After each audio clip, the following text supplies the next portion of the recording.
सबसे पहले सभी जीवों में विद्यमान सभी जीवों का केंद्र बिंदु, समस्त संसार के शक्ति का केंद्र बिंदु, ऊर्जा का केंद्र बिंदु परमात्मा को मेरा प्रणाम। आज से मैं एक नई यात्रा पे निकल रहा हूँ। वो न जाने यात्रा कहाँ पहुँचाएगी, पर आज से इस यात्रा का शुरुआत हो रहा है। एक नया जोश, एक नया ऊर्जा, एक नई सामाजिक चेतना की यात्रा का शुरुआत होने जा रहा है। ध्यान, प्रेम, होश, आनंद, शांति,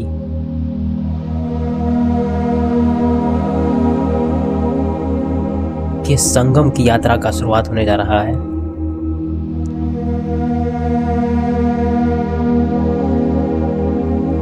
एक नए तीर्थ बनाने की यात्रा का शुरुआत होने जा रहा है। सोए हुए लोगों को, मूर्छित पड़े लोगों को उनकी ही निजता में जीने की, लोगों को उनकी सहजता में जीने की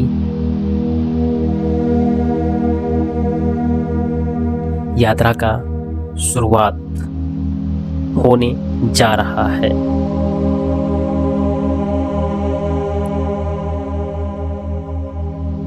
ऐसा होगा कि इस यात्रा में अवरोध भी पैदा होंगे, सफलता भी मिलेगी, विफलता भी मिलेगी।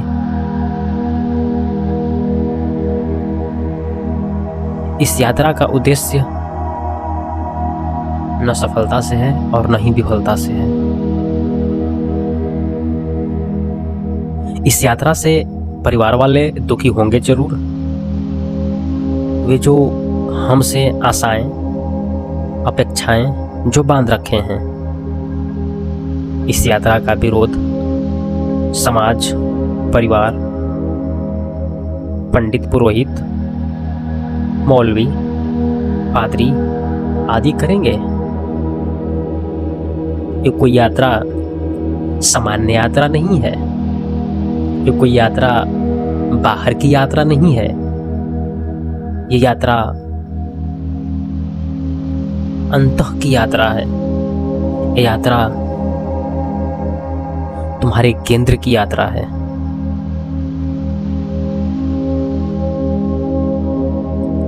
पंडित और पुरोहित, मौलवी, पादरी, समाज, परिवार तो तुम्हें बाहर की यात्रा में फंसाए हुए हैं। उनकी आस्थाएं हैं, मान्यताएं हैं, उन पे चोट मारने की यात्रा है। ये जीवन के बीच रहकर जीवन को पूरी समग्रता में जीने की यात्रा है। ये ऐसा यात्रा है जिसमें यात्री खो जाने की यात्रा है। सिर्फ यात्रा बचे, यात्री नहीं। यात्री खो ही जाए, सिर्फ समुद्र का स्थिर जल बचे, समुद्र की लहरें नहीं। अहंकार को मिट जाने की यात्रा है। कैसे मिटेगा अहंकार? अहंकार तभी मिटेगा जब अहंकारी खुद मिट जाए। अहंकारी को मिटाकर ही अहंकार मिटाया जा सकता है। अहंकारी मिटेगा, अहंकार अपने आप तिरोहित हो जाएगा।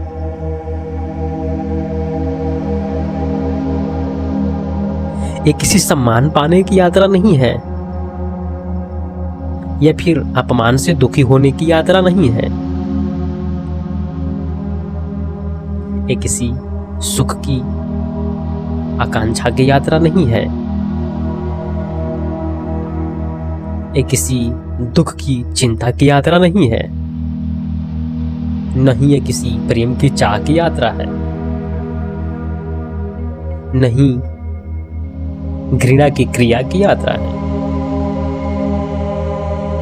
मैं तो चाहता हूं कि तुम दोनों द्वैत से मुक्त हो जाओ।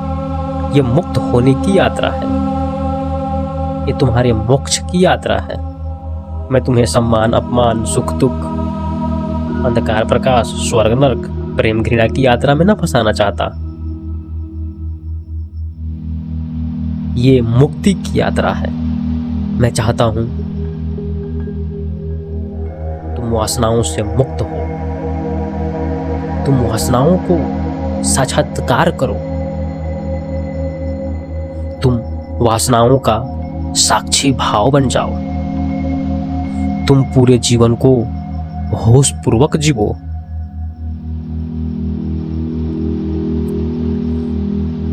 तुमने बहुत यात्रा कर ली है। जितनी भी यात्रा की है सब मूर्छित अवस्था में यात्रा की है। मैं इस तुम्हारी यात्रा को तोड़ना चाहता हूं।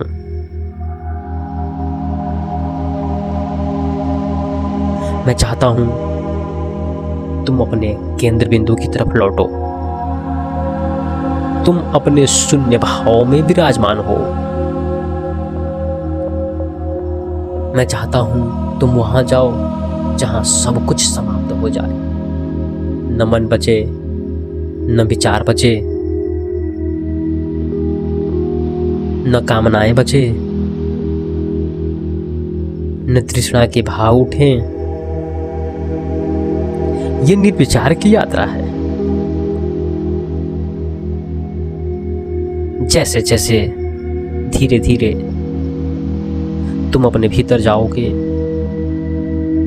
वैसे वैसे धीरे धीरे तुम्हारे भीतर एक क्रांति की घटना होगी। ये तुम्हारे घर पर पहुंचने की यात्रा है।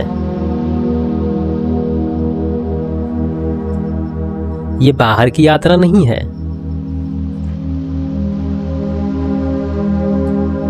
Nobody is at home. कोई भी व्यक्ति अपने घर पर नहीं। आदमी बाहर के व्यंजनों में व्यस्त है। आदमी अपनी वासनाओं के जाल में है। आदमी अपने मूर्छा के जाल में है। आदमी बाहर के रंग रूपों में बाहर के दीपों में व्यस्त है। ये ज्यादा देर न टिकेगा। आदमी रेत के जमीन पे घर बना रहा है। रेत का घर कितना दिन तक टिक पाएगा? हवाएं आएंगी, रेत पे बनाया हुआ घर रेत में मिट जाएगा। रेत पे खींची गई लकीरें रेत में ही मिल जाएंगी। तुम्हारा चिराग बुझ जाएगा। मैं चाहता हूं कि तुम बाहर की व्यर्थता को होशपूर्वक साधते हुए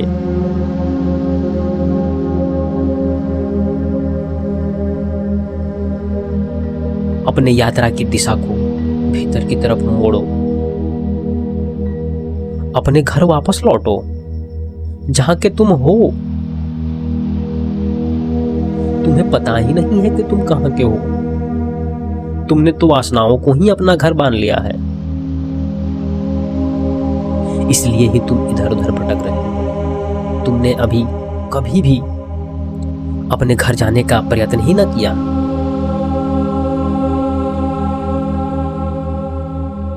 कैसे पहुंचोगे तुम अपने घर पे? ध्यान मार्ग है, होश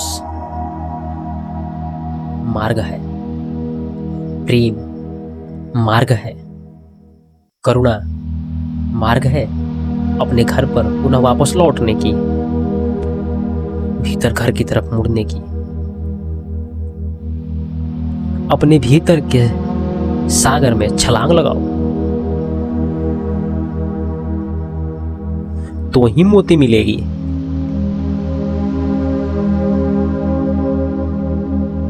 ये मीरा की उस नाच की यात्रा है, ये मीरा की खुमारी की यात्रा है, ये कृष्ण की गीता की यात्रा है, ये बुल्ले शाह की आनंद की यात्रा है। बुल्ले शाह कहते हैं कि जानूं कि मैं कौन हूं, क्या जानूं कि मैं कौन हूं। न कुछ जानने को है न कोई जानने वाला है, सब सन्नाटा है भीतर, सब निराकार है। मैं इस यात्रा की बात कर रहा हूं, रमन महर्षि के अनुभव की यात्रा की बात कर रहा हूं। ये बुद्ध, महावीर, रजनीश, ओशो, गुरजीएफ, लाओ त्सो, गोरखनाथ, कृष्णमूर्ति की यात्रा की बात कर रहा हूं। क्या है इनकी यात्राएं? इनकी यात्राएं बाहर की तरफ न थी, इनकी यात्राएं तो भीतर की तरफ थी। बुद्ध को ज्ञान हुआ भीतर की तरफ मुड़ करके, महावीर को ज्ञान हुआ भीतर की तरफ मुड़ करके,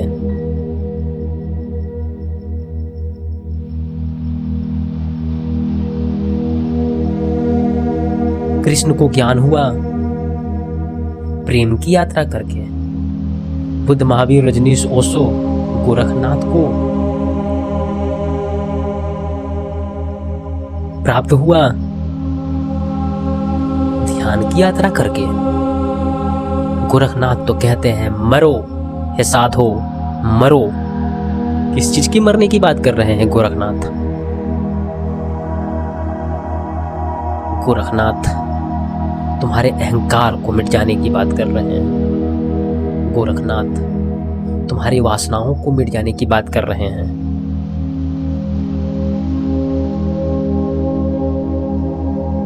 रामानुजाचार्य, शंकराचार्य जैसे अद्भुत व्यक्ति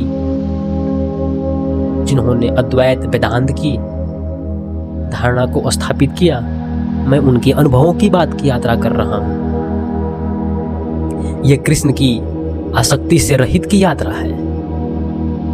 क्या है कृष्ण की आसक्ति की रहित? कृष्ण नहीं बोलते कि तुम संसार को छोड़ करके कहीं हिमालय में अपनी कुटिया बना लो। कृष्ण नहीं कहते कि संसार की समग्रता को त्याग दो। वो तो भगोड़े हैं जो संसार की समग्रता को, सफलता, विफलता, सुख, दुख, मान, सम्मान, अपमान को छोड़ करके भाग जाते हैं। वो तो भगोड़े हैं। कृष्ण की शिक्षा इतनी ही है कि तुम जीवन की समग्रता में जीना,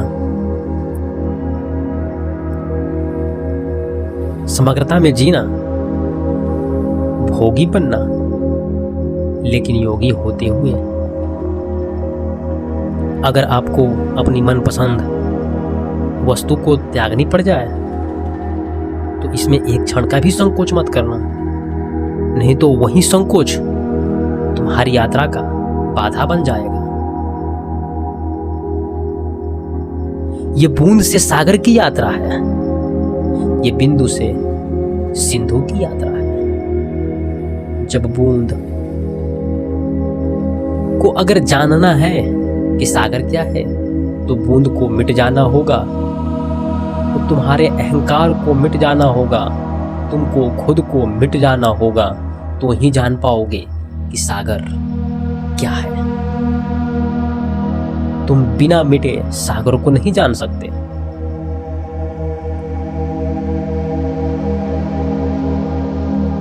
बिंदु अगर सिंधु को जानना चाहती है तो बिंदु को मिट जाना होगा और अंततः तुम पाओगे कि बिंदु ही सिंधु है और सिंधु ही बिंदु है।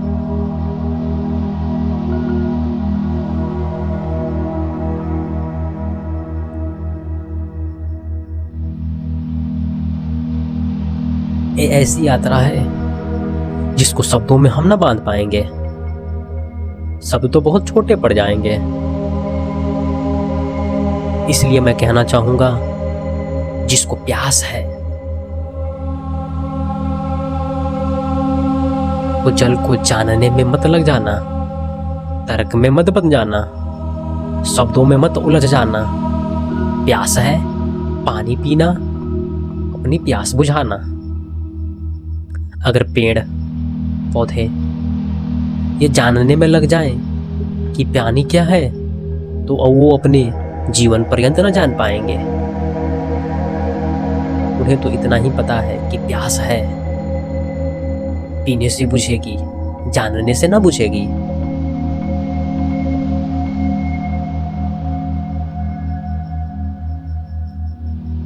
ये तुम्हारे सत्य की, ये तुम्हारे अस्तित्व की, ये तुम्हारे आस्तिकता की, ये तुम्हारे धार्मिकता की, वास्तविक धार्मिकता की, ये पंडित पुजारियों वाली नहीं धार्मिकता। ये तुम्हारे अपने स्वार्थ की, स्वार्थ का अलग अर्थ निकाल दिए हैं लोगों ने। स्वार्थ का अर्थ है जो स्वयं का अर्थ जानता हो, वही तो है स्वार्थी। ये स्वार्थी की यात्रा है। मैं तो तुमसे बस इतना ही कहूंगा कि तुम भीतर अपनी दिशा को मोड़ो, तुम भीतर जाओ, भीतर की यात्रा करो। पंडित पुरोहित तुमको बाहर की यात्रा बतलाएंगे।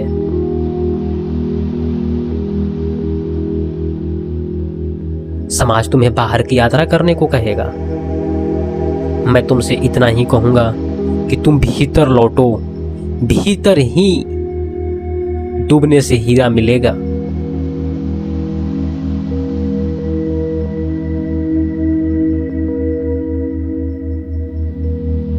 इस अनुभव को जियो, जीवन को पूरे होश पूर्वक जियो।